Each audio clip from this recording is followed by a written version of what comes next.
Hello guys, मैं Gautam guys आपका स्वागत है मेरे यूट्यूब चैनल पर। गाइस आज इस वीडियो में प्रोफेशनल्स किस तरह से अकाउंटिंग करते हैं, आज इस वीडियो में मैं आपको सिखाने वाला हूँ। गाइस देखिए, सबसे पहले आपको समझना बहुत जरूरी है प्रोफेशनल्स किसे कहते हैं। जहाँ पर ना ही कोई सेल हो ना ही कोई परचेज हो, सिर्फ और सिर्फ सर्विस प्रोवाइड की जाती हो, जैसे कि चार्टर्ड अकाउंटेंट, एडवोकेट, डॉक्टर या किसी प्रकार की कंसल्टेंसी हो सकती है। इसमें प्रॉफिट एंड लॉस अकाउंट की जगह पर इनकम एंड एक्सपेंडिचर अकाउंट होता है, ठीक है। और सभी जितने भी प्रोफेशनल्स हैं सभी की अकाउंटिंग का सेम ही कॉन्सेप्ट है, क्योंकि इनमें ना तो कोई सेल होती है ना ही कोई परचेज होती है। तो इनमें इनकम्स होती है जो कि इनकी प्रोफेशनल रिसिप्ट होती है, और खर्चे होते हैं, एक्सपेंसेस होते हैं, ठीक है। और गाइस इसी के साथ मैं आपको बताऊंगा कुछ कॉमन एक्सपेंसेस जो सभी प्रोफेशनल्स अकाउंटिंग में होते ही होते हैं, ठीक है। और गाइस आपको कौन सी अकाउंटिंग नहीं आती है प्रोफेशनल्स की, मुझे कमेंट बॉक्स में कमेंट करके बताइए। तो गाइस इस वीडियो को स्टार्ट करने से पहले यदि आपने मेरे चैनल अभी तक सब्सक्राइब नहीं किया है तो प्लीज़ सब्सक्राइब कर दीजिए, वीडियो को लाइक कर दीजिए ऐसी बेनिफिशियल वीडियोज़ के लिए। तो गाइस चलते हैं वीडियो को स्टार्ट करते हैं। गाइस अकाउंटिंग स्टार्ट करने से पहले हमें एक सेटिंग करनी है। सेटिंग क्या करनी है, आपको प्रेस करना है F11 और आपको जाना है अकाउंटिंग फीचर पर।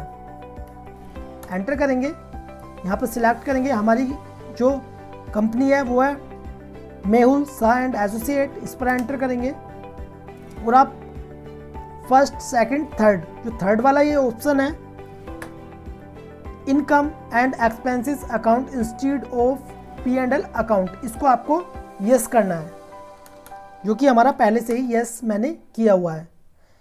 देखिए इसे यस क्यों कर रहे हैं हम, जिससे कि हमारा प्रॉफिट एंड लॉस अकाउंट की जगह पर income and expenditure account show हो जाए, ठीक है, क्योंकि हमारे यहाँ पर इनकम्स और एक्सपेंडिचर है यानी खर्चे हैं,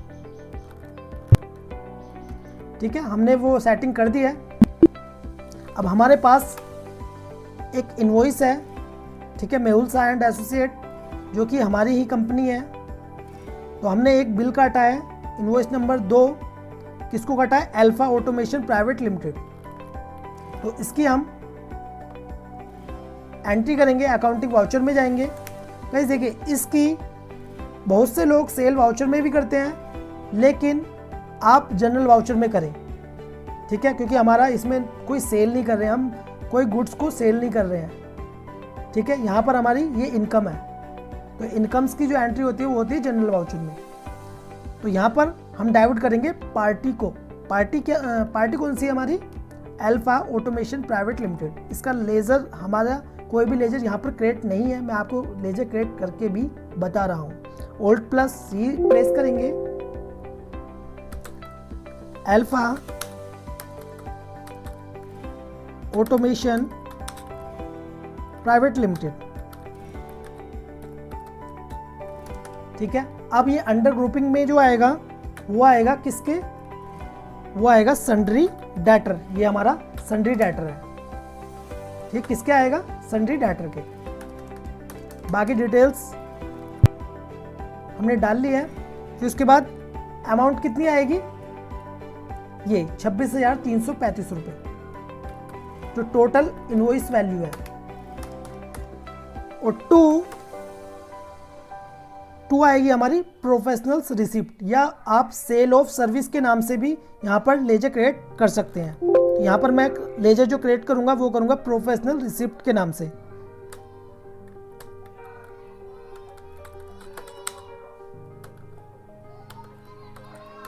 ठीक है। यहाँ पर मैंने, और ये जो प्रोफेशनल रिसिप्ट है वो है हमारी इनडायरेक्ट इनकम्स। तो अंडर ग्रुपिंग किसके आएगा, इनडायरेक्ट इनकम्स के। कितने आएगा हमारा, यह आएगा हमारा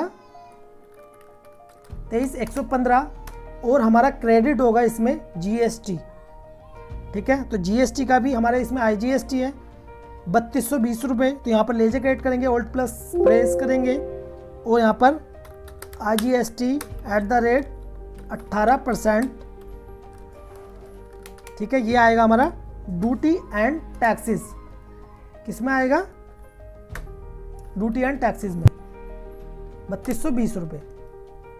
तो यहाँ पर मैं एक बार आपको लेजर ओपन करके दिखा देता हूँ। ये हमारी सन्ड्री डेटर है, ठीक है, अंडर ग्रुपिंग सन्ड्री डेटर में आएगा।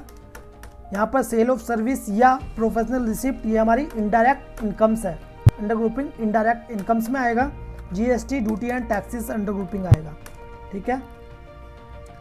कितनी है? Invoice number 2। हमने यहाँ पर इसकी एंट्री कर दी है। अब हम प्रॉफिट एंड लॉस अकाउंट नहीं, प्रॉफिट एंड लॉस अकाउंट नहीं, बल्कि इनकम एंड एक्सपेंसेस अकाउंट यहाँ पर हम चेक करेंगे। देखिए यहाँ पर हमारा सेल परचेज कुछ नहीं आ रही है, इनकम्स और एक्सपेंडिचर।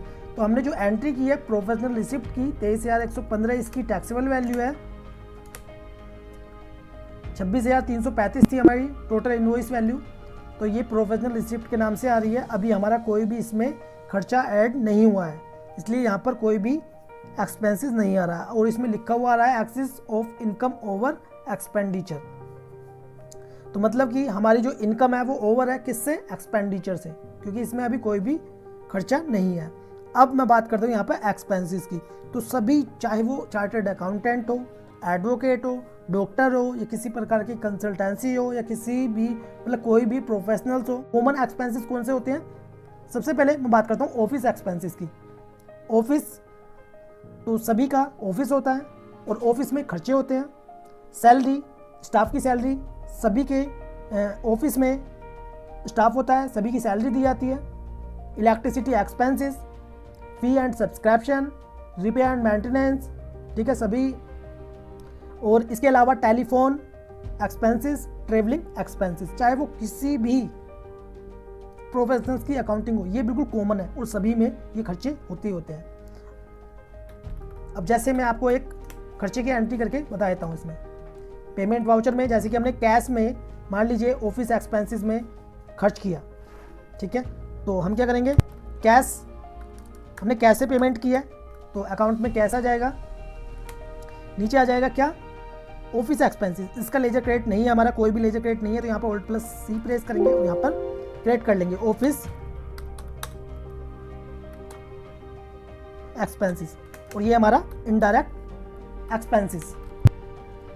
मान लीजिए 100 रुपये का यहाँ पर, या 500 रुपये का, या कितने का भी, 500, 1000, ठीक है, यहाँ पर हुआ है। एक हमारा ऑफिस एक्सपेंसेस हुआ है। दूसरा हमने कैश में सैलरी दी स्टाफ को।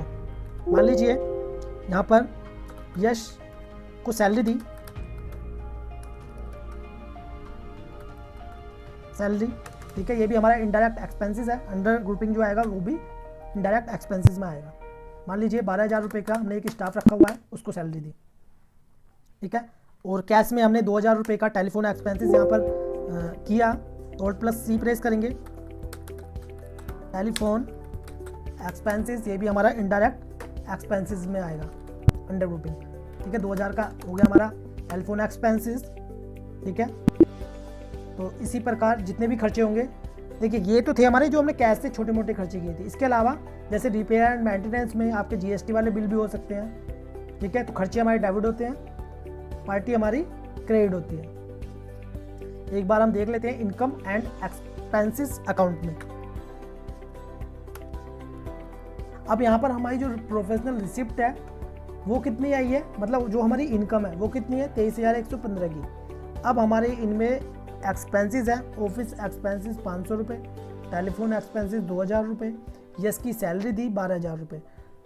अब हमारी इनकम में से खर्चे घटाने के बाद हमारा एक्सिस इनकम ओवर एक्सपेंडिचर, ठीक है, हमारी ये यहाँ पर कह सकते हैं कि नेट प्रॉफिट आया है। यहाँ पर इनकी सिर्फ इनकम होती है और खर्चे होते हैं। जो सर्विस प्रोवाइड करता है उनके सिर्फ इनकम और खर्चे, उसके अलावा कुछ भी नहीं है। बहुत सबसे मैं तो ये मानता हूँ कि बहुत ईजी अकाउंटिंग है, इससे ईजी कोई अकाउंटिंग ही नहीं मानता मैं, क्योंकि सिर्फ इसमें इनकम और खर्चे होते हैं, ठीक है। तो आपको कोई से भी आपकी प्रोफेशनल्स की अकाउंटिंग करने जा रहे हैं तो घबराए नहीं, कुछ भी नहीं है, इनकम और खर्चे हैं, ठीक है। तो गाइस इसी प्रकार ही आपको किसी भी प्रोफेशनल्स की अकाउंटिंग करनी है, चाहे वो चार्टर्ड अकाउंटेंट हो, एडवोकेट हो, डॉक्टर हो, किसी प्रकार की कंसल्टेंसी हो, या इसके अलावा भी कोई प्रोफेशनल्स है तो गाइस आगे मैं, यदि आप कहेंगे चार्टर्ड अकाउंटेंट, एडवोकेट, डॉक्टर या किसी प्रकार की कंसल्टेंसी या किसी भी की भी अकाउंटिंग के ऊपर। तो गाइस आप मुझे कमेंट बॉक्स में कमेंट करिए आपको किसकी अकाउंटिंग की वीडियो चाहिए, ठीक है। तो गाइस मिलते हैं नेक्स्ट वीडियो में। और गाइस यदि आपने मेरे चैनल अभी तक सब्सक्राइब नहीं किया तो प्लीज़ सब्सक्राइब कर दीजिए और बेल आइकन को भी प्रेस कर दीजिए, क्योंकि मेरी जब भी नोटिफिकेशन आएगी तो आपको जरूर मिल जाएगी।